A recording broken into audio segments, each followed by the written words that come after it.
Hello， 大家好，欢迎收看最新一期节目，我是小袁。之前小袁看过一部美剧，名字叫做《越狱》。看完之后，我就一直在想，这世上真有这么厉害的人吗？而事实证明确实如此。就例如我们今天这位主人公，在不到5年的时间里，居然连续4次越狱成功。可以这么说，他的人生经历就好像让人感觉到像是在拍电影。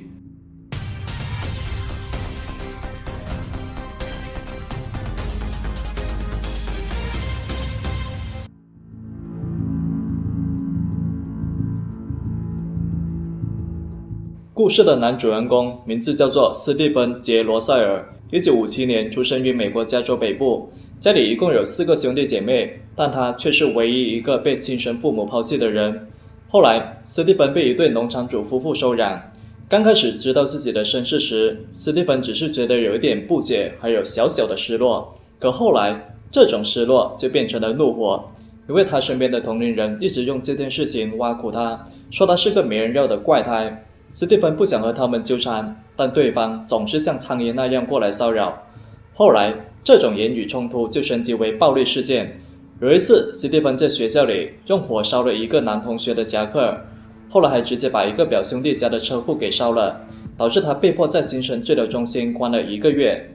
在12岁时，斯蒂芬就被送到了一所男子寄宿学校进修，而在那里，不幸的事情依然没有结束，他被学校年纪较大的学生欺负。在那里，他第一次接触到了同性恋。对于养父来说，虽然儿子斯蒂芬经常到处惹事，但他觉得这孩子的本性总归是善良的。他发现这孩子非常的聪明，智商高达165。在寄宿学校读了2年后，斯蒂芬离开了校园，开始进入警局工作，主要就是负责外出巡逻的工作。而恰恰是这一段经历，让斯蒂芬摸清了警方的办案流程，就为他后来的越狱传奇打下了基础。离开警局后，斯蒂芬开始帮家里打理农产品的生意，不过手段呢有一点黑。期间他结了婚，生了个可爱的女儿。在那段时间，斯蒂芬经常会到教堂做善事，给大家表演拉口风琴的节目。可快乐的时光总是短暂的。1985年养父的去世让他久久不能释怀。在那段时间，他一直在思考人生，包括自己的同性恋倾向，而妻子也因此和他分道扬镳。因为涉嫌违法经营，斯蒂芬就离开了养父的农场，开始外出打工。凭借一双能说会道的嘴巴，他成为了一家食品公司的王牌销售。丰厚的薪水让他的生活开始重回正轨。可是公司经理发现斯蒂芬是个同性恋之后，直接就辞退了他。因为在当时，很多人都非常抗拒同性恋，这让斯蒂芬非常的恼火。同性恋怎么了？难道同性恋就不配当销售吗？而经历过离婚还有失业的中年危机后，斯蒂芬就囊中羞涩，变得愈发偏激。他开始销售假冒的劳力士手表，或者伪造事故骗保。总之，在搞钱这件事情上，斯蒂芬可以说是无所不用其极。后来，斯蒂芬就遇到了一个叫做詹姆斯的男子，还和他发展成了同性恋。2个人一起住在佛罗里达州，生活过得非常的奢侈。不过后来，詹姆斯就被诊断出患有艾滋。斯蒂芬想在情人詹姆斯剩余的时间里，给他体验人间最好的生活，可是这意味着需要更多的钱。没有稳定工作的斯蒂芬就只好继续用各种违法的手段捞钱。不过在1992年时，他不小心暴露了自己，还因此被警方送了6个月的牢饭。刚进监狱时，斯蒂芬感觉像是来到了新世界，但是随之而来的糟糕体验就让他极度讨厌这里。不要说待上6个月，1个星期的时间，斯蒂芬都觉得久。每次看到雕墙外的天空时，他就更加渴望自由，所以越狱这个大胆的想法就产生了。在被关入狱的仅仅1个月之后，斯蒂芬就彻底摸清了监狱工作人员的活动规律，还有值班制度。他发现经常会有外来人员到监狱里执行任务，他们穿着自己的衣服，随身携带着无线电。每次这群人离开监狱时，都会前往警卫室敲一下玻璃，示意警卫打开大门。而警卫也几乎不会核查他们的身份信息。斯蒂芬觉得，要是能够混进这群人中，那大概率能够浑水摸鱼逃出监狱。在扑了好几次空之后，斯蒂芬从这群人中找到了交易目标，他与对方达成了协议，让对方为他走私一套便衣，还有一个手持无线电。有了这些物品，斯蒂芬就可以伪装成外来工作人员，还可以使用无线电及时洞察状况。就这样，在1992年5月13号时，史蒂芬第一次越狱成功，凭借一身衣服就轻轻松松走出监狱，这让那些没日没夜挖地洞的越狱犯情何以堪。从监狱出来之后，史蒂芬就伪造了新身份，他享受了2年的自由时间。然而，在后来一次伪造保险支票时，他不幸再次被捕。警方发现史蒂芬的案底记录之后，就直接把他送回到了德州的监狱。而这一次，史蒂芬就决定在监狱里好好服刑，因为剩下的刑期还不到1年。在吃了将近1年牢饭之后，史蒂芬就出狱了。他在杂货店找了一份工作，但是打工人月光的感觉一点都不好受。每每下班经过灯红酒绿的酒吧街，每每看到那些满脑悲伤的男人身边搂着前凸后翘的女人时，史蒂芬对金钱的渴望就更加强烈了。正如俗话说的，男人不可以穷。怀着坚定的决心，他制定了新计划。而这一次，史蒂芬就放弃了小打小闹的把戏，他打算干一票大的，确保自己一次就能够实现财务自由。不久后，史蒂芬还真的碰到了一个机会。当时他在报纸上看到了一则招聘广告，美国一家著名的健康保险公司正在急聘财务总监。虽然史蒂芬以前接触过会计，但是财务总监和会计还是有很大区别的。而更要命的是，他没有相关证书和工作经验，而这些东西呢，往往是大公司非常看重的。为了得到这个岗位，史蒂芬就伪造了自己的简历，在上面加了名牌大学的学位，还有各种资格证书等等。但是需要准备的东西还远远不止这些。为了熟悉这个岗位的专业知识，他买了很多相关的报刊书籍，迅速熟悉了相关知识，然后就跑到这家公司去面试。不出所料，一切都进行得很顺利。史蒂芬强劲的输出能力让面试官觉得他是最佳人选。面试结束后，史蒂芬被面试官要求提供自己以前工作过的公司间的同事意外发现了。事情传到公司高管那里后，他们就核查了公司的财务记录，结果发现史蒂芬居然一直在挪用公款。随着调查的深入，史蒂芬的案底记录也被爆了出来。在公司调查期间，他察觉到了异常，他本想把自己银行账户的钱全部取出来，结果刚取了4万美元，账户就被冻结了。失望的史蒂芬激动地问候了银行，然后回到住所，打算远走高飞。但他不知道，警方早就在那里等他。当他刚走到家门口时，他就被戴上手铐送到了海里斯的一所监狱。这是他第3次被捕，这次的保释金高达95万美元。史蒂芬根本没法弄到这么多钱，因为他的账户都被冻结了。开心的日子还没过上几天，就又被抓进监狱，这该死的运气！史蒂芬是越想越恼火，而在被捕不到2个月后，他就开始制定越狱计划。如果说第一次越狱是浑水摸鱼，那这一次则是偷天换日。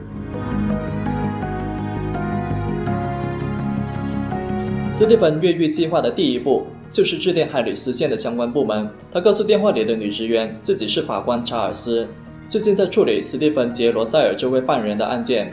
在召开听证会后，他们同意降低该男子的保释金，直接降到4.5万美元。女职员听完之后就非常的吃惊，从95万直接降到4万多，你是认真的吗？早已经料到对方反应的史蒂芬就提前准备了一套说辞，从案情细节到法律流程等等，史蒂芬是熟的不能再熟了，因为整件事情就是他做的。而且吃了一次牢饭之后，他就摸透了法院的办案流程。在史蒂芬3寸不烂之舌的努力下，这位女职员就信以为真，把保释金改成了4.5万美元。计划的第一步总算顺利完成，第二步就是在谎言被戳穿前，在最短时间内筹集保释金，然后保释出狱。但是问题来了，在监狱里的史蒂芬要去哪里凑齐这笔保释金呢？这就不得不说下美国的保释公司了。你可以把它当作是放贷机构，比如说在加州就有很多这种公司。如果被告没有钱，就可以找他们，不过他们会收取 7% 到 10% 的手续费。而在打电话改保释金之前，史蒂芬就提前联系了一家保释公司，向他们借了一笔钱。一切都按照史蒂芬的计划向前推进，他确实成功被保释出狱。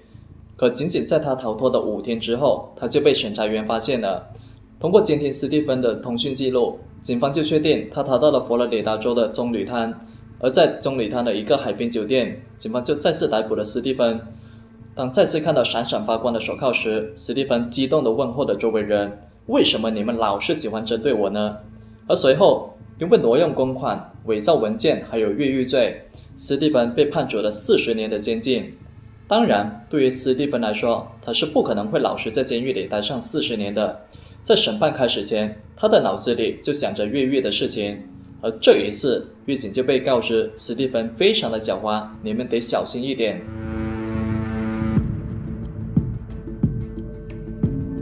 自从被关进监狱后，史蒂芬就开始策划他的第3次越狱。他发现监狱里有一个医疗区，里面的医护人员都穿着蓝绿色的工作服，而结合监狱的布局，史蒂芬就觉得可以重复使用第一次越狱的套路。在车间干活时，他偷偷收集了笔芯，然后用里面的墨水将工作服染绿，同时还用收集来的塑料袋制作了一身简易的隔离服，目的就是掩盖自己身上的气味，躲避监狱警犬的追踪。而到了1996年12月13号早上，他就先穿上染色后的衣服，然后再套上那件用塑料剪成的隔离服，最后在外面套上囚服。吃完早餐之后，他就把白色的囚服藏了起来，外面呢只穿着绿色的衣服，看起来就很像是医护人员。他淡定地朝着警卫室走去。早在行动之前，史蒂芬就知道保安室的这个女值班员经常在早上打电话，没有严格核实进出人员的身份。走到保安室外面后，史蒂芬就敲了敲窗户玻璃，示意对方为他开门。而当时只顾着打电话的女警卫果然没有核查史蒂芬的身份，看到他身穿医护人员模样的工作服后，直接就按下了打开大门的按钮。进狱的史蒂芬再次越狱成功，成为了一个自由人。但是根据以往的案例，大部分越狱犯之所以会再次被捕，是因为他们的越狱计划经常只做了一半，只顾着怎么逃出监狱，却没有想过逃出去之后要怎么藏起来。史蒂芬知道他必须赶快离开这个地区，不然等到警方反应过来那就惨了。他原本打算拦辆顺风车，但是运气好像并不怎么好。在走了一小段路之后，他就发现路边刚好有户人家。史蒂芬就撒谎说自己是在附近监狱工作的医生，但是因为酒驾撞车了。自己呢不想让监狱知道，所以就希望能够坐房主的顺风车回家。可能史蒂芬的演技确实很好，尤其是他身上很像是医护人员的打扮，所以房主就把他载到了附近的城镇。到了那里之后，史蒂芬又拦了一辆出租车。他告诉司机自己是附近医疗中心的外科医生，有紧急情况需要赶到医院。到了医院之后，史蒂芬就让出租车司机在外面等，自己进去拿钱。结果下车之后就再也没有出来。而到了这里，史蒂芬就第3次越狱成功，这让当局震惊不已。他们就派出了一名特工去追捕，他就是特里·卡普斯。史蒂芬3次从监狱中越狱，这对当局来说简直是一种侮辱，连个犯人都看不住。我看你们这些监狱长可以直接回家耕田了。翻了史蒂芬的档案后，特里就认为这人非常的狡猾，善于伪装还有欺骗，抓捕他可能不太容易。为此他专门组建了一个小队，以监狱附近的小镇作为中心，向四周地区扩散排查。然而史蒂芬早就已经逃之夭夭，他坐出租车前往休斯顿市，最终顺利离开了德州，在密西西比州的比洛克西市落脚。而这一次越狱之后，史蒂芬虽然比以前低调了很多，但他的下落还是被发现了。这也是史蒂芬第3次越狱之后被捕，他被送回到德州的刑事司法部门。这一次他的刑期增加了5年，总共达到了45年，他最少都得待上11年才有机会申请假释。他折腾了大半圈，还是逃不过警方的搜捕。所以这时的史蒂芬会彻底认输吗？当然不会，这可是史蒂芬。不出意外，他的第4次越狱计划就展开了。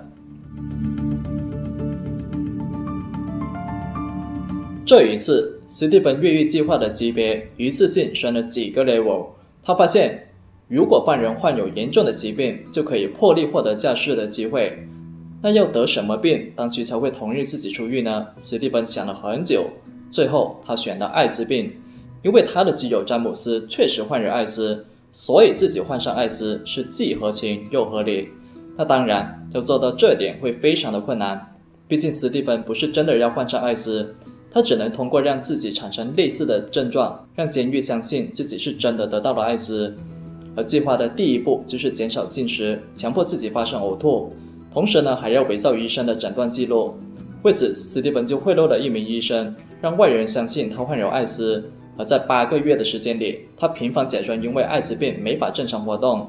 而在这期间，没有医生想过为他重新检查，因为他们完全相信了第一个医生的诊断。而到了这里，事情只是成功了1/3。接下来的步骤才是整个行动中最困难也是最危险的。史蒂芬必须让监狱相信自己命不久矣。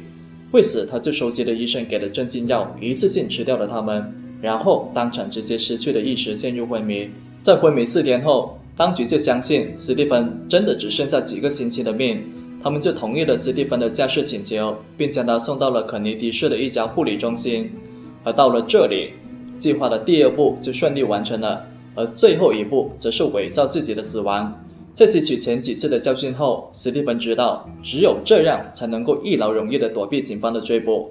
他联系了监狱以及护理中心的官员，假装自己是位专门研究艾滋病的医生，并表示最近发现了一种新的治疗方法，目前正在寻找适合当小白鼠的囚犯。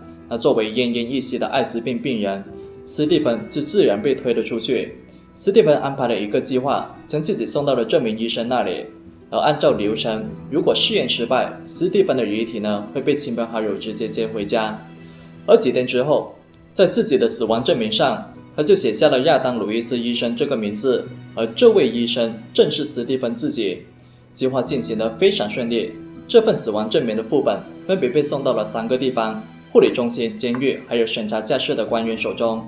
所有人都以为这个囚犯已经去世，而到了这里，史蒂芬第4次越狱计划大功告成，他似乎终于获得了永久的自由。按理说，此时的史蒂芬只要隐姓埋名，99%能够平安度过余生。可这偏偏是史蒂芬为了搞钱，他又搞起了诈骗。而这一次，他在伪造律师证时引起了印刷店店主的注意。而更要命的是，史蒂芬没有隐藏自己的真实容貌。店主感觉到有一些不对劲，就联系了警方。他还将复印件发给了有关部门。而当警方看到照片时，马上就想到了史蒂芬，不能说长得很像，简直是一模一样。听到这个消息后，特里大吃一惊，因为在后来一段时间，他被调离了监狱。他一直以为史蒂芬还在监狱里吃着牢饭。联系监狱后，他得知史蒂芬在1年前就被诊断出患有艾滋病，当然这不是真的，导致史蒂芬获得了假释的机会。这家伙居然能够想出这样的计划。他主动请缨组建小队追捕史蒂芬。而另外一边的史蒂芬全然不知道，他老朋友的脚步已经越来越近。1998年3月20号这天，史蒂芬就来到了德州达拉斯市的一家银行，假装是个百万富翁，他想骗取银行75000美元的贷款。但是银行职员对史蒂芬的身份产生了怀疑，还偷偷报了警。而感觉到事情不太对劲的史蒂芬就假装中风，并且呼叫救护车，巧妙地离开了银行。但是尽管如此，史蒂芬还是被软禁在医院的病房里。在 FBI 赶到医院前，他不允许出院。那怎么办呢？还是老方法，史蒂芬就打电话给医院的管理层。他改变了自己说话的方式，假装自己是 FBI 探员。他告诉医院当局，他们已经核查了这个患者的身份，确定他不是警方要找的人。而在过了一段时间之后，特里等人就终于赶到了医院，结果却发现人去床空。医院的管理层就表示，他们刚刚接到了 FBI 要求放人的电话。那探员听到之后就一脸疑惑，因为他们从来就没有打过这个电话。但也正是因为如此，特里才更加坚信这个人就是史蒂芬。不过特里也不是一无所获，他获得了史蒂芬的驾照，这证明史蒂芬就藏身于达拉斯。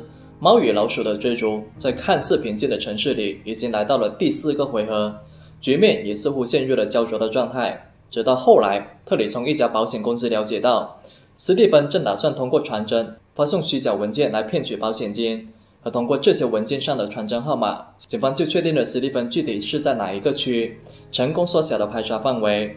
特里请求当地警局协助搜捕，并在史蒂芬最可能出现的那个区设下了埋伏，因为他知道史蒂芬很可能会再次使用传真机，继续向保险公司发送骗保的虚假文件。他通过这些追踪手段，在1998年4月5号这天，在史蒂芬去取传真时，特里就真的成功抓到了他。当2个人面对面看着对方时，彼此都无比惊讶，原妙不可言。史蒂芬怎么也没想到，警方居然连一个死去的人都不放过。由于让德州当局颜面尽失，所以斯蒂芬就被判处144年的监禁，其中诈骗罪99年，越狱罪45年。然后当局还把他关到了艾伦监狱，当地最高安防级别的监狱，里面关的大部分都是死刑犯。虽然斯蒂芬没有犯下刑事罪行，但是他面临的待遇和其他死刑犯一样，每天有23个小时都是被关在单人间里，只有1小时的户外活动时间。而且这1个小时全程被狱警严格监控。当地人有一句话叫做在德州去哪里都好，就是别进艾伦监狱。而在后来接受记者采访时，史蒂芬就表示自己每一天都会阅读报纸还有书籍，他觉得只有这样自己才不会因为枯燥的监狱生活变得浑浑噩噩。而在整个交谈过程中，记者就发现史蒂芬虽然已经年近60，但是他的逻辑思路却非常的清晰，一点都不像是被监狱生活折磨过的犯人。从1998年第5次被捕到2023年，斯蒂芬已经在监狱里待了25年。以他的经历改编的小说和影视剧也已经面世。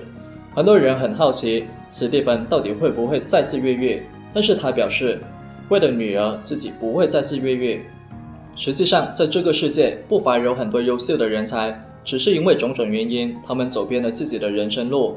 就例如我们的斯蒂芬，如果斯蒂芬有个正常的童年，如果他不为自己的同性情人疯狂，那他的人生或许是另外一番风景。